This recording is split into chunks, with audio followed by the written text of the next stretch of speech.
Republican House Speaker Mike Johnson is pushing for Trump's big, beautiful bill to be voted in the House today. He claimed that they had a deal for the bill, which would increase America's debt by $3.3 trillion in the next 10 years. I thought they were the party of fiscal responsibility, but whatever.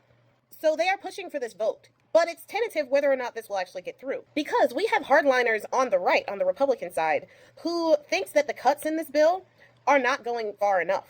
They want to cut more in healthcare and in clean energy tax credits because the planet doesn't matter, and neither does the health of people to the pro-life party. Now, the makeup in the House is pretty grim right now with a 220 to 212 margin with the Republicans up in the House. We have 3 vacancies, every single one of them Democrats, and every single one of them have passed away. Side note, this is why term limits are important. We need people who are going to be healthy and robust and ready to go in these seats. People who are ready for the fight that is coming. So we have 3 vacant seats that are Democratic seats. Special elections for those seats will be starting in the later part of this year, in the fall. We have got to be ready to elect Democrats to these seats, but not only just Democrats, because I am not a blue no matter who type of person. There are Democrats who are pandering to and giving in to this regime. They need to be ousted in their next election, and people who prove themselves to be willing to pull a Jasmine Crockett and tell it like it is, get out there, create enthusiasm, spread the word, introduce bills that will actually check power, which is what the legislative branch is supposed to be doing with the executive branch. People who are going to vote on the right side of history and not vote with the Republicans when they are actively trying to hurt the American people, we need those people in that seat. We need to make sure that we are putting the right Democrats into those seats. Democrats that will actually help the Progressive Caucus and the people that are actually fighting against this, and not the establishment Democrats that are in there just business as usual, letting the Republicans run roughshod against them. But I digress. Back to this bill.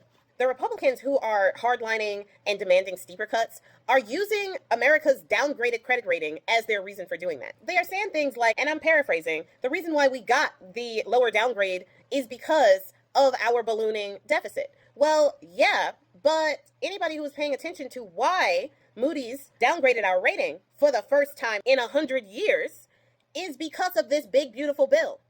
It's Trump's and the Republicans' policies that are going to balloon the deficit. They're going to add $3.3 trillion to the debt. And what people aren't understanding is that all of these cuts that they're making isn't to bring down the debt. It's to try to offset as much as possible the $4 trillion tax cut that they are going to give to the most wealthy. That is not a middle class tax cut. We are going to be footing the bill for this $4.5 trillion tax cut that they are trying to put in this bill. And they're trying to cut every other social program to pay for their tax cut. But it's not working because even with the billions of dollars that they are cutting out of these social programs that we need in this country, they're still going to balloon the debt by $3.3 trillion. These are the most significant cuts in 3 decades, but it's not going to be enough. And we're not even going to talk about the loss in tax revenue for those people who are being deported. If they pass this $4.5 trillion sweeping tax cut for the rich, on top of tourism coming down in America, so people are not visiting here because there are advisories against us now, we're not getting the sales tax revenue off of those people. The tax revenue that we were getting for all the people who have been deported, who never was able to actually reap the benefits of the taxes that they were paying, all of that tax revenue no longer being available to us, on top of people no longer spending because of various reasons like rising prices, boycotts, and people just going out of business. Moody's has it right. They can already see the writing on the wall. They know that we won't be able to actually pay anything if we don't have any revenue coming in. The only way to do that is to tax the rich more, and they don't want to do that. Their math is not mathing. Party of fiscal responsibility, right?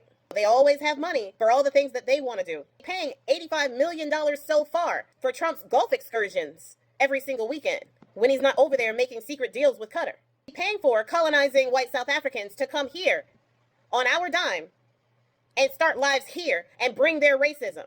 The waste, fraud, and abuse are the people that need health care. The children who need food. The veterans who need mental health care. The waste, fraud, and abuse is you.